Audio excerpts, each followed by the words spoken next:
welcome to the Bruce Channel. I'm Bruce, and it has been a busy, busy couple of weeks. So, every time I think I can no longer be scandalized by the dumper inhabiting the White House, I am yet again forced to acknowledge that lower lows are still available.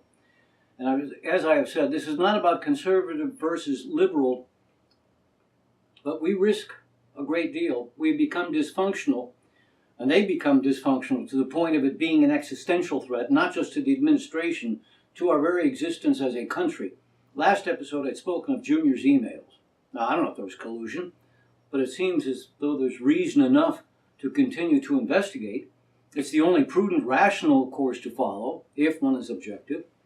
But what if there's stuff there? And then what if that stuff is nearing being made public? Might he try to distract us, launch an airstrike against Iran, against North Korea? I don't think North Korea can attack us, but millions of South Koreans would be dead within hours because of the North's artillery. You think the dump would give a damn? And it would serve to distract us. And if we did something like that, could we ever recover whatever honor we might still have left? Not in our lifetimes. I know someone who wanted The View taken off the air. Why? Because all they do is dump on Trump. All he does is give them reasons to. Just since you and I last got together 2 weeks ago, we brought in a new communications director, Anthony Scaramucci. Press Secretary Sean Spicer immediately resigned. Less than a week into the job, again, the job as communications director, this went down. Ryan Lizza is a reporter for the New Yorker magazine. He learned of a meeting the president was having and he wrote of it. Scaramucci called Lizza and said, "Who leaked the story?" And then he went after Chief of Staff, Reince Priebus, accusing him of maybe being a leaker and said he'd maybe fire him, just a point of order. Chief of Staff is the Chief of Staff. Mucci, the communications director, is staff. He reports to Priebus. True enough, Mucci might persuade the president to fire Priebus, but at least nominally, Priebus is his boss. So, during that phone conversation, he called the chief of staff a paranoid, schizophrenic, a paranoiac. Yeah, he wasn't done. Then he says, "I'm not Steve Bannon. I'm not trying to suck my own." Ryan Lizza then wrote a story about the conversation. Mucci then said he made the mistake of trusting a reporter. I'd offer an observation. I don't think this is so insightful on my part. I think a second grader probably get this, but a race car driver races cars. A firefighter fights fires. A baker bakes breads and cakes. A farmer does what? He farms. A brick mason lays bricks. Again, let me remind you, this is the communications director, and yet from his very own words, we can only assume that he didn't know reporters report. And atop all of this effluviance, again, this isn't about conservative versus liberal. It's about decency versus indecency. Decency, hell. The dump would have to climb several rungs of actually, you'd have to climb several stories just to reach reprobate. Several more stories to reach disreputable. Several more stories to reach unsavory. I don't think decent is even possible. Also, since we last met, he has tweeted harsh criticisms of his own Attorney General, Jeff Sessions. The guy loves to pick on people. He's like a little boy pulling the wings off of flies, and he represents me. And damn it, I resent his... He's embarrassing. Almost daily, there are new nasty tweets. Doesn't he know anything about an organization? If I'm running an organization or a department in an organization, the accepted civilized course of action is to, in private, point out the behavior you wish to change. This is what you have to improve. You don't yell across the floor, "Hey, next time, you know?" You don't do that. The dumpster, he doesn't care. Not only in public, in big public, in public tweets. The man is worse than an embarrassment. And with him at the wheel, our very existence is threatened. Did you hear about the fake Time magazine covers on the walls of his properties? Donald Trump on the covers of Time magazine with some sort of high praise. Except they're fake. They're photoshopped. Did you hear what he said about Mount Rushmore in his speech? Just this past week, he essentially said, "So I wondered if I'd end up on Mount Rushmore, and if I did, the fake news would make a big deal out of the fact that I mentioned that, so I won't mention that." Although, that did make for some great photoshopping. One last word about decency. It is alive and well within Senator John McCain. He's alive, he's not well. Learned he has inoperable brain cancer, but he returned to the Senate following some treatment in Arizona, and he made a speech Tuesday night. I'd encourage you to Google it and read the entire transcript. But among the many, many wise words he spoke that night, listen to this. Let the Health, Education, and Labor and Pensions Committee, under Chairman Alexander and Ranking Member Murray, hold hearings, try to report a bill out of committee with contributions from both sides, then bring it to the floor for amendment and debate and see if we can pass something that will be imperfect, full of compromises, and not very pleasing to implacable partisans on either side, but that might provide workable solutions to problems Americans are struggling with today. What have we to lose by trying to work together to find those solutions? We're not getting much done apart. Yeah. He's had a long and distinguished career. He was held prisoner and tortured for years by the North Vietnamese. And he's been as staunch an opponent of Barack Obama both during and after that election. In 2008, he selected Sarah Palin as his running mate. I suspect in a moment of candor he might admit that was his all-time biggest mistake, but he'd never do that because that would insult her, and he has never lost his decency. Well, I told you that it had taken until July 5th for us to hit our first 90-degree day in 2017. That's way late. That was a Wednesday. And then for 3 solid weeks, with only a few exceptions, we were seeing nothing but 90s. Then 3 weeks to the day, this past Wednesday began a lovely stretch of less humid and cooler temps in the mid-80s. Weather is weather.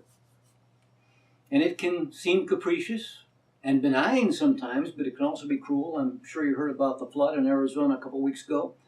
A family's having an outing, almost a reunion of sorts, and they're playing and splashing around just upstream, north of Phoenix. Huge downpours. Flooded and sent a huge column of water through the channel, something like, 40 feet wide, 6 feet high, or vice versa? 10 young people, teenagers or younger, from one family, all drowned. Imagine the broken hearts. I tell you, I lived briefly in Arizona, and in the valleys, I was in one of the valleys, there are things called a wash. Basically, it's a channel for when the heavy rains come. I was there in the winter, not monsoon season, but my friends told me caution is necessary when you're crossing a wash during the rainy season. All right, not as tragic, perhaps, as lost lives, but with implications reaching lots more people. East of here are the Outer Banks, the barrier islands that are vacation destinations for surf and golf and seafood, and they're building a new bridge. Oops. The construction company was putting a piling down, and it severed the transmission line that supplies electricity to both Ocracoke Island and Hatteras Island, and it's bad. Estimates on how long it will take to restore electricity vary from several days to weeks. So the governor has declared an emergency, ordered mandatory evacuations. All tourists have to leave. There's no air conditioning. There's no restaurants open. They're setting up a network of generators, but they don't have enough to supply everybody all the time. So you turn off what you don't need, or which consumes lots of power, like air conditioners, and they will provide limited electricity to an area for maybe 4 hours. Then they'll turn a switch and shift the delivery area to somewhere else. The hope is that locals won't lose their refrigerated and frozen foodstuffs. And, hope they can fuel their vehicles. Gas pumps are electric. So it's quite a blow to a lot of people. Imagine if you've planned for months your vacation. You hope to enjoy a week in paradise, so you lose some of your vacation, and instead of recharging your batteries, your personal batteries, instead of that, you have an unanticipated aggravation. And imagine the locals. If your business depends on tourists like hotels and restaurants, if you're a wait person, you don't have any customers to wait on. You hope your personal foods don't spoil. If you own the gas station, you hope you can sell enough gas during the hours you have electricity. You're not going to be able to affect many car repairs because you won't be able to run your power tools. It's a mess. Hey, let me tell you about my book, Shrink. Or wait, I can let others do it.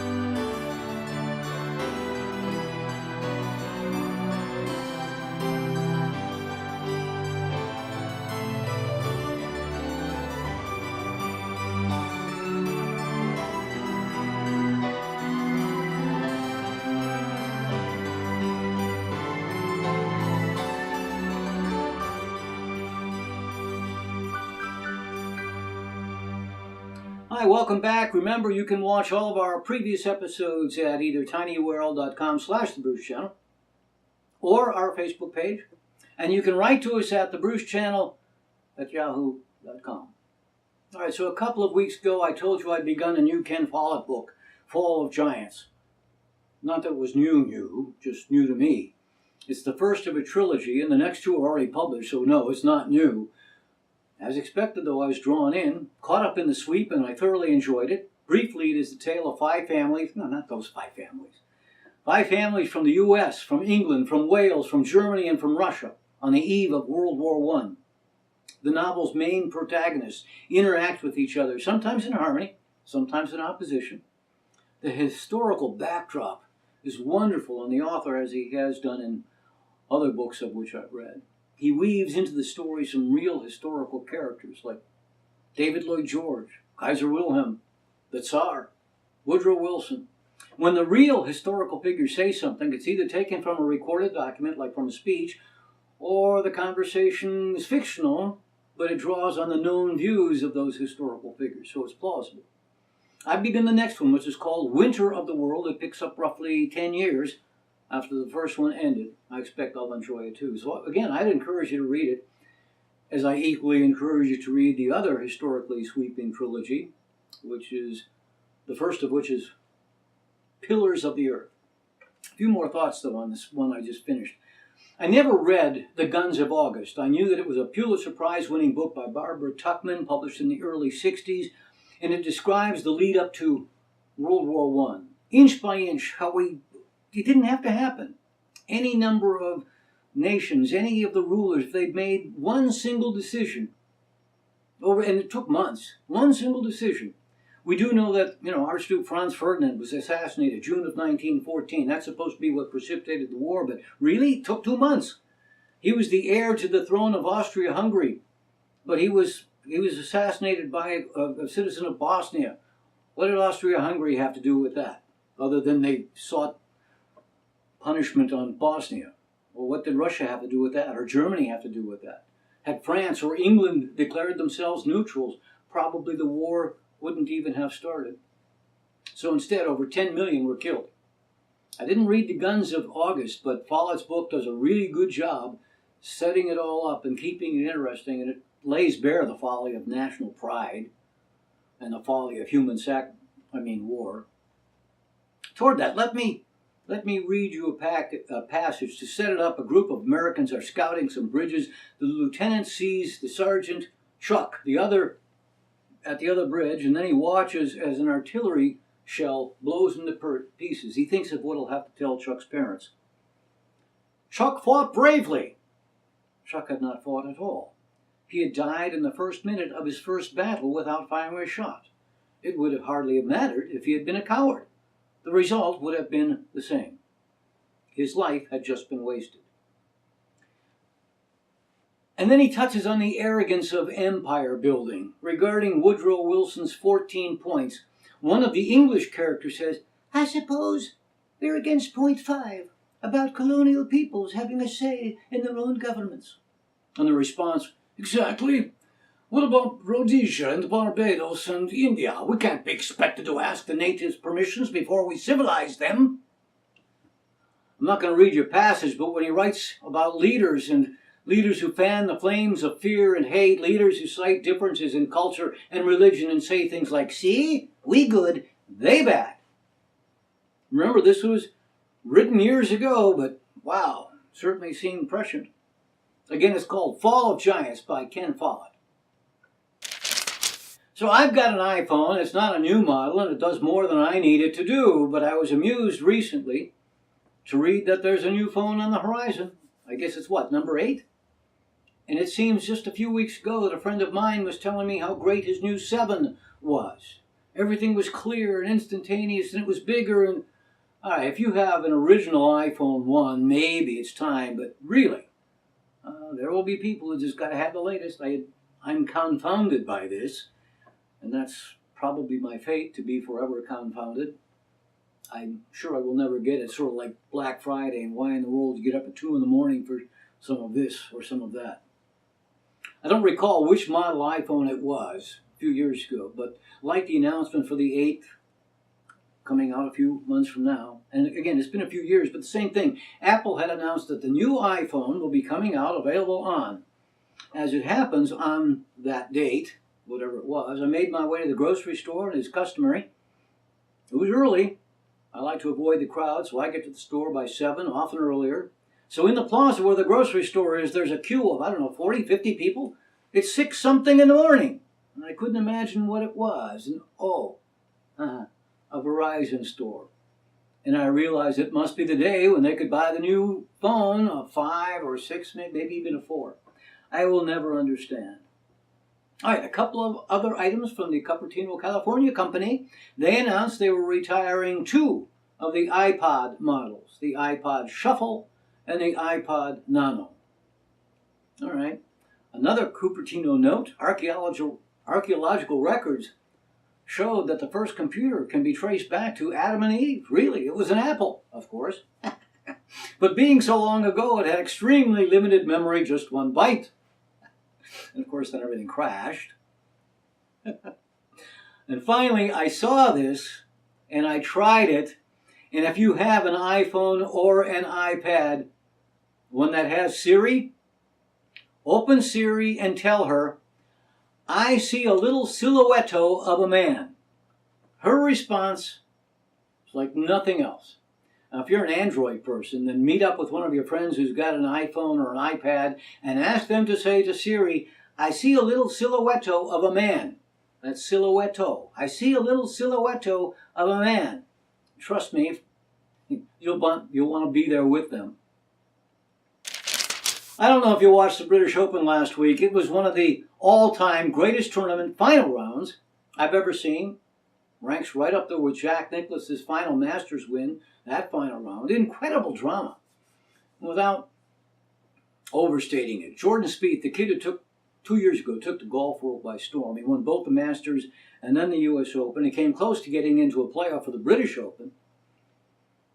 Well, in this one, to win, he had to come back for some bad shots, and one in particular was the worst shot I've ever seen. It was worse than any shot I've ever hit, and that's saying something.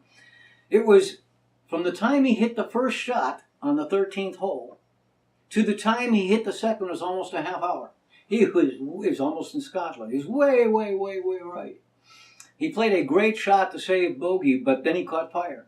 On the next hole, he sank a putt for birdie. On the next hole, he sank a long putt for an eagle. And then on the next one, a long putt for a birdie.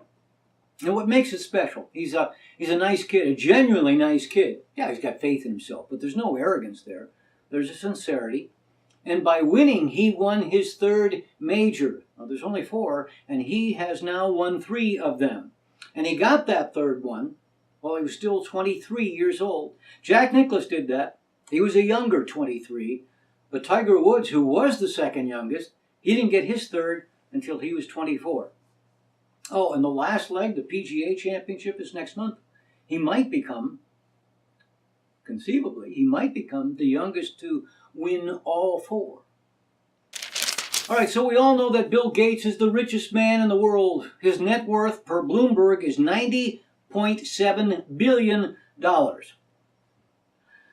Thursday morning, the shares of Amazon hit a new high, $1,065.92 a share, which made Amazon's founder, Jeff Bezos' net worth $90.9 billion, making him the richest man in the world for a while. But Amazon then reported their earnings. It wasn't as much as expected. The price of Amazon stock closed down, and Bill Gates was back on top. But for a few hours, Jeff Bezos was the richest man in the world. I've gone without a bathroom break for longer than that. Anyway, August arrives Tuesday, 2 days later. On August the 3rd, it's White Wine Day. The following day, Friday, is International Beer Day. And Saturday is Mead Day. So keep cool, and may your upcoming week be the best one you ever had.